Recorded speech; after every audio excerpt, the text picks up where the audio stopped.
ممكن تسمعني بس لمدة 30 ثانية، 30 ثانية بالظبط هشغل لك المؤقت على الشاشة. لو عجبك كلامي كمل الفيديو، لو ما عجبكش كلامي تقدر تقلب الفيديو. تمام؟ هسألك سؤال وترد عليا بكل صراحة. انت تعبان في حياتك ولا مش تعبان؟ مهموم ولا مش مهموم؟ كم واحد قال لك انا حاسس بيك؟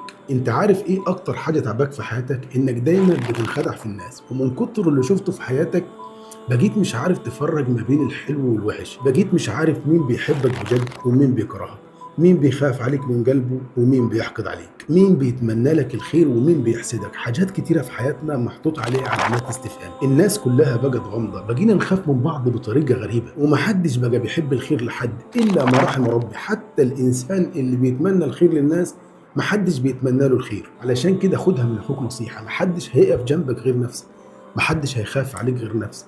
انت اللي هتسند نفسك بنفسك، انت اللي لازم تخاف على نفسك.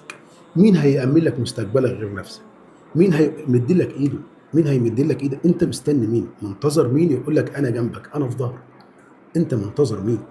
بتقعد في الايام، بتعدي عليك ايام وتمر عليك ساعات، بتقعد تقلب كده سواء على التيك توك او على الفيسبوك او على اي موقع من مواقع التواصل الاجتماعي، بتقعد تقلب كده. انا عشان بخاف عليك لازم انصحك. هتفضل لحد امتى كده بتضيع وقت؟ انت منتظر ايه؟ منتظر ايه يخرجك من اللي انت فيه؟ انت مش مهموم؟ انا سألتك في البداية، انت مش مهموم؟ عارف عارف انت لو عارف ومتأكد ان انا كلامي صح ما كنتش كملت الفيديو لحد دلوقتي. عارف انت كملت الفيديو ليه؟ عشان انت تعبان. انت تعبان بجد، تعبان في حياتك، تعبان ونفسك حد يقول لك انا حاسس بيك. علشان كده انا والله حاسس بيك، حاسس بيك، حاسس بيك وتعبان. عارف ان انت تعبان. عارف ليه انا حاسس بيك؟ لان كل انسان بيمر بمرحله في حياته تبقى مرحله صعبه، مرحله متعبه. انا مريت بالمرحله دي. اوعى تعتقد ان انا مش حاسس بيك، ولا انت عايش في عالم وانا عايش في عالم. كلنا عايشين في نفس الكوكب، كلنا عايشين في نفس الكوكب وعايشين في نفس العالم اللي احنا فيه. كلنا عايشين في مكان واحد. لازم أنا احس بيك، انا عارف انت بتمر بايه. عشان كده لازم تاخد موقف، لازم توقف نفسك عند حدها.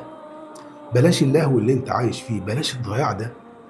والله العظيم الوقت ده هو اغلى حاجه في حياه الانسان. ايه، بص احسبها، مفيش حاجه اغلى في حياه الانسان غير الوقت. احنا اتحطينا في الدنيا، وبقى كل انسان ليه وقت محدود. انت ليك وقت محدود تعيشه، وانا ليا وقت محدود اعيشه. فعشان كده انا مش عاوزك تضيع وقت، عاوزك تلتزم بوقتك، تحافظ على وقتك، تحول وقتك لفلوس. على فكره